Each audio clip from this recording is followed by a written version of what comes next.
I love diving deep into relationships with all of you, and I have been so grateful for your comments. So let's talk about Love is Blind, Episode 7. Hi, I'm Dr. Pam, therapist and passionate couples counselor. And today's question is, how do you know if you're truly ready to get married? So many of us crave that next chapter in our life, falling in love, sharing a life with someone, maybe planning a big day, even imagining a family. It's a beautiful dream. And sometimes we get so caught up in that dream, we forget to pause and ask the deeper question, am I really ready for what all of this means? That's what I want to dive into today. And I'm going to end on a really positive note by sharing a big green flag that shows true readiness for marriage. And I also do want to mention that Love is Blind is a heavily edited show, as I've said in my previous videos, and my comments are based solely on what we see in front of us so that I can provide you with relationship insight. And I do also think that it is important to say that all of us carry challenges based on whatever we've been through in our life. And so the people on this show offer valuable lessons, and I'm grateful to learn from them. Okay, let's just dive right in with Devin and Virginia. You were envisioning like an old lady on the other side. Are you sure? Mm-hmm. Okay. No, I knew you had a young soul. You look amazing. Why, thank you. Me too. Thank you. I'm just kidding. Fishing for compliments. Oh, you look good. Okay, so you're probably not ready for marriage if you're still having surface level conversations. And there is a lot of that happening in this season. And not that there's anything wrong with them, but for marriage, you need to do the deeper work. My channel is all about growing deep and connecting strong, so your conversations need to do just that. And this means opening up and being real with each other. Yes, I am talking about vulnerable sharing. Asking each other questions like, what are your biggest fears? Where do you feel like you still need to grow as a person? What strengths do you bring to a relationship, and what challenges do you bring? Because if you cannot talk about these things, you will not be able to have conversations about the harder challenges that do come with marriage. These questions matter. They help you see each other clearly, and they also help you see yourself and express yourself clearly too. Is there anything you're feeling like you're nervous about? No, Not at all. So, Even the thought of like getting married in 4 weeks, is that like something that's scaring you a little bit or not really? it sounds crazy, but no, I'm just more so excited than nervous. That was a really great question, but it made me wonder, why isn't she nervous? They don't really know each other. Now, let me be clear, it does take years to truly know someone. We are all constantly evolving based on whatever life throws at us, both positive and negative. Life changes us, but that's even more reason to ask the deeper questions early on. It would have been a really good idea to follow up with something like, what's your biggest fear about being in a long-term relationship? How do you handle stress, and how can I support you when you're stressed? How do you typically deal with conflict? Because if you've been watching my channel, you know how you handle conflict is the biggest indicator of whether a relationship can last long term. And here's something really important to consider. If you and your partner haven't had many conflicts or haven't worked through them in a way that feels healthy or where you both feel good about the outcome, you're probably not ready for marriage. That doesn't mean you'll never be ready. It just means you'll feel more confident stepping into that commitment once you can face hard times together, as well as small everyday irritations, because those will come. And being able to work through them with care, well, that's the real strength of a lasting relationship. I think my word for us has been like easy. Like talking to you is easy. Why is it so easy? I feel like we just talked about so much and I became so close to you. Yeah. That like, I feel like I could tell you anything. Okay, this is so important. This is where people can really get tripped up. He says they've talked about so much, but that all depends on what they've actually talked about. We know that he opened up about his experience when he was in constant pain and taking a lot of ibuprofen and losing his faith. And I'm sure he felt her compassion and empathy when he shared that with her, which is a beautiful start in a relationship.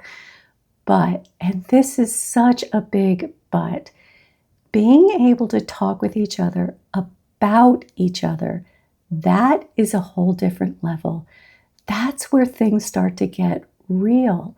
When we share something personal, especially painful, it can feel like, wow, I can tell this person anything. But true emotional safety in a relationship isn't just about sharing your past. It's about being able to talk about the hard things that come up between the two of you. Like, can you say, hey, something you did hurt me? And then have that received with care or interest or curiosity. Can you sit in discomfort together and work through it together? That's when you begin to know that you can talk about anything, not just because you've shared your stories, but because you have faced tension, misunderstandings, and even hurt, and still stay connected after working through it together. That's a bonus tip for marriage readiness. I feel very comfortable now. I feel like very comfortable and just excited to be with you. I'm excited to be with you. We're the same person. I'm just kidding. We're the same. Exactly the same. We're exactly the same. This is another common mistake. They're saying that they are exactly the same person, but in truth, of course, they are not. Now, they do go on to say that they balance each other out and that they're a good fit, but they never actually explain why. Obviously, I don't know if that part was edited out. Here's what's important to really think about. When you first meet someone, you naturally look for where you connect. And that often comes through in our similarities. That's normal. We feel safe in what feels familiar. But it's the differences that matter most in the long run. The question to ask ourselves isn't just, do we connect? It's, do our differences balance each other out in a healthy way? And are their differences things that I can genuinely accept? Or are they potential deal breakers I'm overlooking right now because I'm caught up in the excitement? I always like to ask someone who's in love, what don't you like about this person? Because eventually that answer will reveal itself. And it's so much better to know that before you say, I do. And if you don't have an answer to that question, you're probably not ready for marriage. Okay, so let's talk about Dave and Lauren. I know. I'm tired. What? Nothing. Just okay. Breath. Scale from 1 to 10, like how awkward do you think I would be? Not awkward at all. Okay. I have sensed a kind of awkwardness between Dave and Lauren ever since they met in person. And now Lauren finally puts that question out there. I'm not surprised that Dave says not awkward at all. If you've watched my earlier video, you'll remember that Dave has some pretty strong defenses. That means he's probably not very in tune with his own emotions, especially the uncomfortable ones. But here's the thing, if you feel awkward around your partner, especially someone you're considering marrying, that is something to take very seriously. It doesn't mean that you're not a good match, but it does mean you need to slow down and get curious. Because real connection requires emotional safety. And if you're not feeling that, you are not ready for marriage. And by emotional safety, I mean the feeling that you can be your true self, you can be honest, vulnerable, imperfect, without fear of being judged, dismissed, or rejected. Honestly, it would have been really helpful if Lauren had shared her own experience in that moment, like, I feel a little awkward, and then talk about why. That kind of honest, vulnerable sharing could have opened up a door to a deeper conversation. Instead of just brushing it off, they could have explored why there's awkwardness and what's beneath it.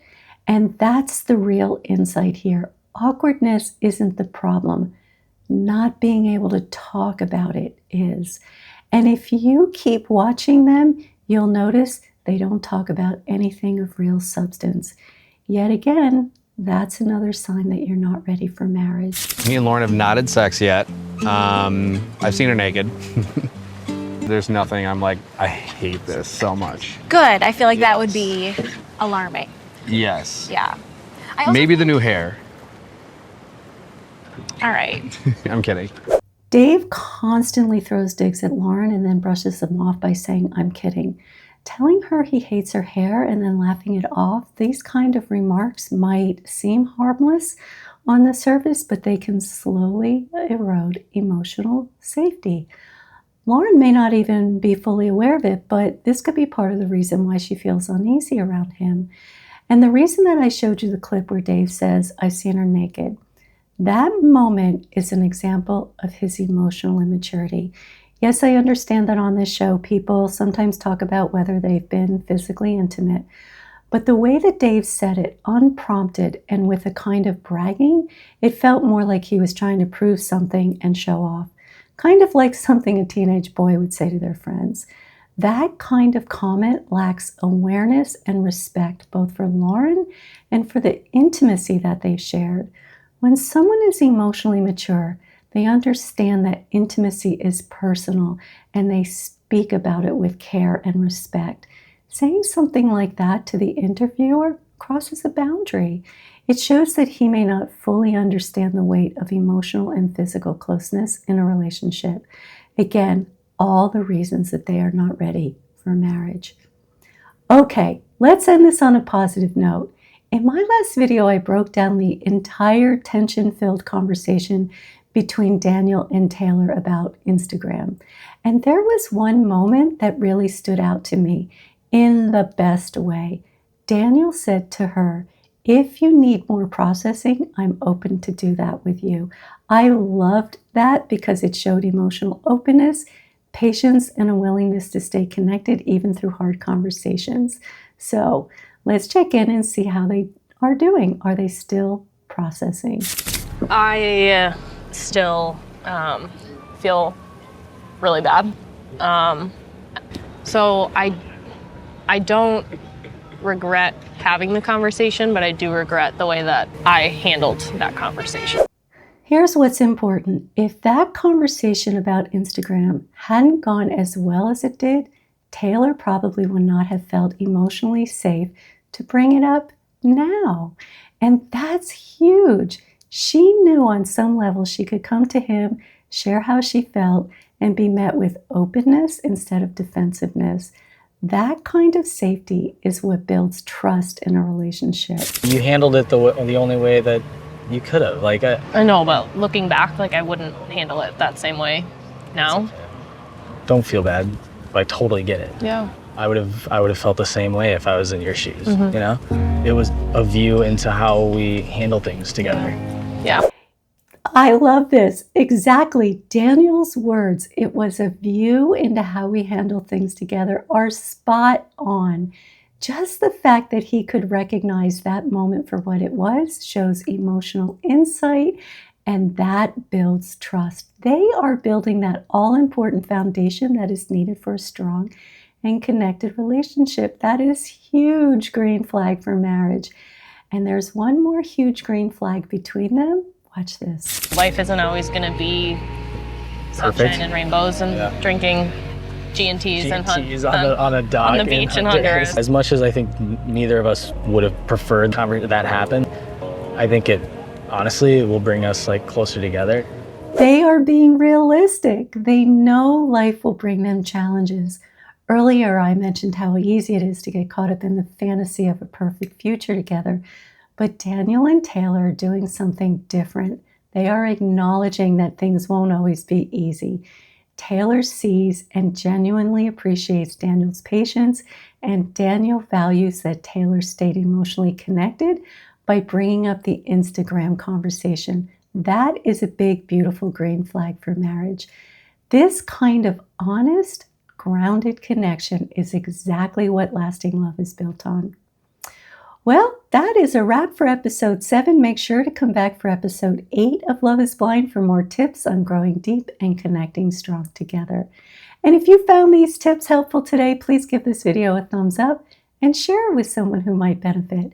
And don't forget to subscribe for more insights on love, relationship, and personal growth. See you next time.